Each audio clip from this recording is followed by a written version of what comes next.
Good morning students. बच्चों, आज मैं आपको विराम चिन्ह पढ़ाऊंगी। तो आइए देखते हैं विराम चिन्ह क्या होता है। बच्चों, आपने ध्यान दिया होगा कि जब हम आपस में बातचीत करते हैं तो बात को ठीक ढंग से समझने या कहने के लिए बीच बीच में रुक जाते हैं। इस रुकने को ही विराम कहते हैं।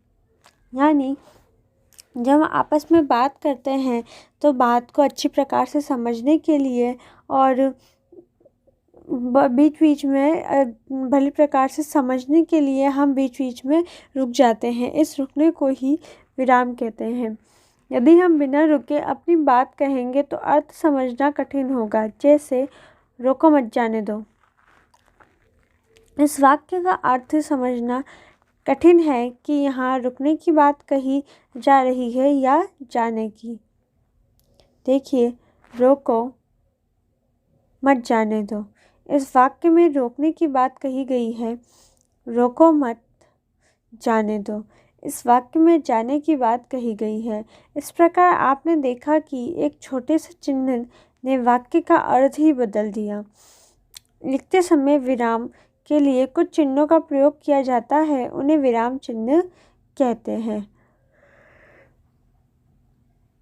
वाक्य का अर्थ स्पष्ट करने के लिए लगाए गए चिन्हों को विराम चिन्ह कहते हैं। यानी वाक्य के अर्थ को प्रकट करने के लिए विराम चिन्हों का प्रयोग किया जाता है। वाक्यों के अर्थ को स्पष्ट प्रकट करने के लिए विराम चिन्ह का प्रयोग करते हैं। हिंदी भाषा में प्रयोग होने वाले कुछ प्रमुख विराम चिन्ह इस प्रकार हैं। पूर्ण विराम चिन्ह, अल्प विराम चिन्ह, प्रश्न सूचक चिन्ह, विस्मय आदि बोधक चिन्ह। पूर्ण विराम, जहाँ एक बात पूरी हो जाए अर्थात वाक्य समाप्त हो जाए वहाँ पूर्ण विराम लगाया जाता है। जैसे मोर नाच रहा है, पूर्ण विराम। बच्चे खेल रहे हैं, पूर्ण विराम। इन दोनों वाक्यों में वाक्य की पूर्ति पूरी हो गई है, इसलिए अंत में हम पूर्ण विराम का प्रयोग करके ये स्पष्ट करते हैं कि ये वाक्य पूरा हो गया है। सेकंड है अल्प विराम। वाक्य को स्पष्ट करने के लिए जहाँ थोड़ा सा रुकना पड़ता है वहाँ अल्प विराम चिन्ह लगाया जाता है। जैसे नहीं, अल्प विराम, मैं वहाँ नहीं जाऊँगा। प्रिया, अल्प विराम, राघव और मनीष विद्यालय जा रहे हैं। यानी इन वाक्यों में हमें बीच बीच में थोड़ा सा रुकना पड़ा है, इसलिए यहाँ अल्प विराम का प्रयोग हुआ है। प्रश्न सूचक चिन्ह, जब किसी वाक्य में कोई प्रश्न पूछा जाए तो वाक्य के अंत में प्रश्न सूचक चिन्ह लगाया जाता है। यानी जब हम किसी से प्रश्न करते हैं तो अंत में प्रश्नवाचक सूचक चिन्ह लगाते हैं।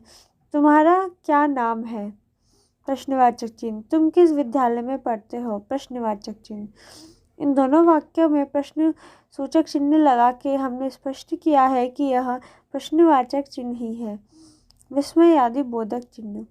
वाक्यों में हर्ष, खुशी, घृणा तथा आश्चर्य को प्रकट करने के लिए विस्मय आदि बोधक चिन्ह का प्रयोग किया जाता है। जैसे वाह, कितना सुंदर मोर है। हाय, इसमें आदि बोधक चिन्ह, मैं लुट गया।